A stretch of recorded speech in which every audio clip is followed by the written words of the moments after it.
के आभूषण, इतना कैश, चांदी के बर्तन और ना जाने क्या क्या।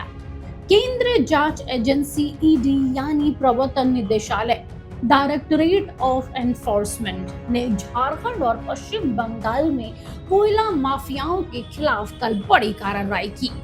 सर्च ऑपरेशन की कार्रवाई में कई बड़े खुलासे भी निकलकर सामने आए। 21 नवंबर की सुबह झारखंड और बंगाल के कोयला माफियाओं के लिए काला दिन साबित हुआ।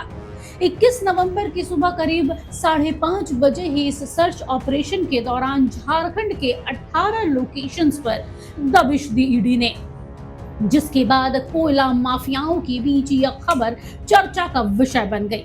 काफी समय के बाद इतने बड़े स्तर पर कोयला माफियाओं के खिलाफ सर्च ऑपरेशन की कार्रवाई को अंजाम दिया गया था। कोयला माफियाओं के यहाँ बड़ी मात्रा में नगद और ज्वेलरी बरामद की गई। वहीं जांच एजेंसी के सूत्रों की माने तो झारखंड के 18 लोकेशन और उसी वक्त पश्चिम बंगाल में करीब 24 से अधिक जगहों पर सर्च ऑपरेशन की कार्रवाई प्रारंभ की गई थी। इस कोयला माफियाओं का आपस में काफी करीबी संबंध बताया जाता रहा है, जिसका आपस में कई राज्यों के साथ नेटवर्क माना जाता है और यही वो कारण है कि ये आपस में मिलकर इस काले साम्राज्य को चला रहे थे। इस काले नेटवर्क को तोड़ने के लिए ही जांच एजेंसी ईडी के द्वारा बड़े पैमाने पर 2 राज्यों में एक साथ सर्च ऑपरेशन और छापेमारी की गई।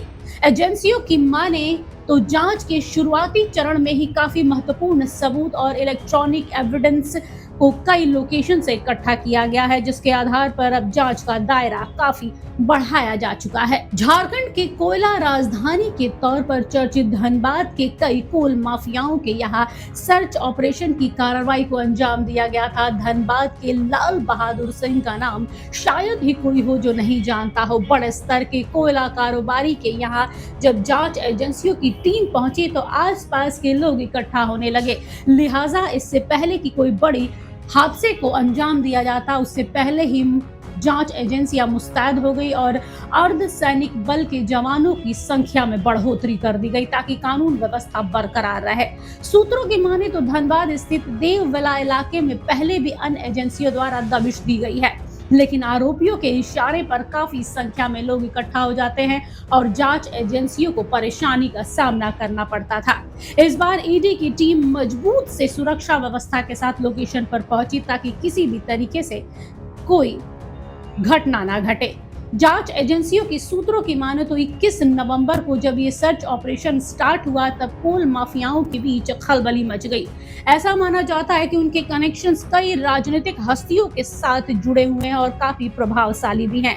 ईडी के द्वारा कोलकाता के सॉल्ट लेक जैसे प्राइम लोकेशन में रहने वाले आरोपी नरेंद्र खड़का, कोलकाता, दुर्गापुर सहित कई लोकेशंस पर उनके सर्च ऑपरेशन को अंजाम दिया गया। इसके साथ ही अन्य कोल माफियाओं के हावड़ा, दुर्गापुर, आसनसोल, पुरुलिया, वर्धमान में भी सर्च ऑपरेशन चलाया गया। पश्चिम बंगाल के चर्चित कोल माफिया कृष्ण मुरारी, युधिष्ठिर घोष, परवेज आलम सिद्दीकी के आवास सहित कई जगहों पर सर्च ऑपरेशन चलाया गया और अब तक जो निकल कर सामने आया है वो बहुत कुछ बयां करता है। खबर ऐसी भी आ रही है कि जांच एजेंसियों के हाथ एक लाल डायरी लगी है और उस डायरी के अंदर कई और बड़े नामी गिनामी लोगों के काले चिट्ठे छिपे हुए हैं।